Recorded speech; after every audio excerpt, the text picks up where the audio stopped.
What is mutual fund? So, ప్రతి ఒక్కరికి mutual fund investments మీద ఒక ఐడియా అయితే ఉంటుంది. అయితే కొంతమందికి మ్యూచువల్ ఫండ్స్ ఎలా వర్క్ అవుతాయి? అసలు వీటిని ఎవరు మేనేజ్ చేస్తారు? అసలు దీని ప్రాసెస్ ఎలా ఉంటుందని చాలా డౌట్స్ ఉంటాయి. అయితే వారికి ఈ వీడియో ఖచ్చితంగా ఉపయోగపడుతుంది. Please watch the video till the end. So, నేను మీకిక్కడ చూపిస్తున్నటువంటి పిక్చర్‌లో ఉన్న ప్రాసెస్ గురించి మీకు ఎక్స్‌ప్లెయిన్ చేస్తాను.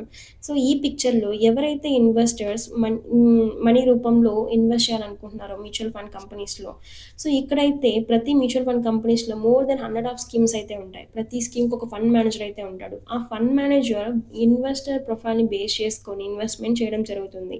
సో, అంటే అది థర్డ్ స్టెప్. డైవర్సిఫైడ్ పోర్ట్‌ఫోలియో అంటే ఇతను ఏదైతే మనం ఇన్వెస్ట్ చేసామో అమౌంట్ అనేది స్టాక్స్‌లోను, గవర్నమెంట్ సెక్యూరిటీస్‌లోను and bonds, other asset classes like gold, silver, real estate ఇలాంటి వాటిలో డైవర్సిఫై చేయడం వల్ల మన రిస్క్ అనేది చాలా తక్కువగా ఉంటుంది.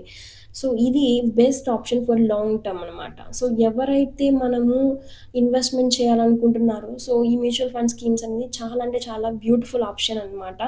అండ్ ఎవరైతే long term financial goals like children's education కానీ, వాళ్ళ మ్యారేజ్ కానీ, so, retirement planning, travelling, so, ఇలాంటి వాటి కోసం చూస్తున్నారు ఇన్వెస్ట్‌మెంట్స్ అనేది. సో, ఈ మ్యూచువల్ ఫండ్ ఇన్వెస్ట్‌మెంట్ అనేది బ్యూటిఫుల్ ఆప్షన్ అనమాట.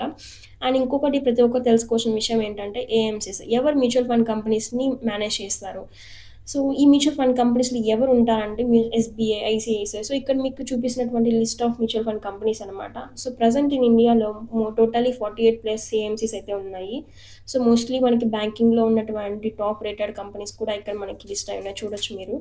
అండ్ సో, ఈ మ్యూచువల్ ఫండ్ ఇన్వెస్ట్‌మెంట్స్‌లో ఇన్వెస్ట్ చేయడం వల్ల కలిగేటువంటి బెనిఫిట్స్ గురించి మాట్లాడుకుందాం. సో, ఫస్ట్ వన్ వచ్చి డైవర్సిఫికేషన్. మనం ఆల్రెడీ డిస్కస్ చేసాం డైవర్సిఫైడ్ ఇన్వెస్ట్‌మెంట్స్ అని.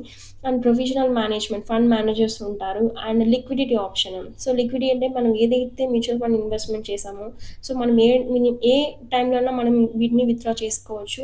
అండ్ ఎవరైతే ఒకవేళ వితిన్ ఎ ఇయర్ ఇన్వెస్ట్‌మెంట్ చేసి వితిన్ ఎ ఇయర్‌లో తీసేస్తారో వాళ్ళకి ఎగ్జిట్ లోడ్ అనేది ఒక పర్సెంటేజ్ చార్జ్ చేస్తారనమాట. సో, దాన్ని ఒకసారి మనం చూసుకొని ఇన్వెస్ట్‌మెంట్ చేయాలి. And accessibility. సో, మనం ఏ స్కీమ్స్‌లో అన్నా ఎన్ని సార్లన్నా మనం ఇన్వెస్ట్ చేయొచ్చు. And transparency. సో, ఈ మ్యూచువల్ ఫండ్ కంపెనీస్ అనేది సెబీ అండ్ ఆంఫీ రెగ్యులేషన్స్ కింద వర్క్ చేస్తాయి. ఫ్రాడ్ చేయడానికి పాసిబిలిటీసే లేవసలు. And tax efficiency. సో, ఈ మ్యూచువల్ ఫండ్ కంపెనీస్‌లో ఇన్వెస్ట్ చేయడం వల్ల మనకి టాక్స్ బెనిఫిట్స్ కూడా మనకి ఉంటాయన్నమాట. And goal based investment.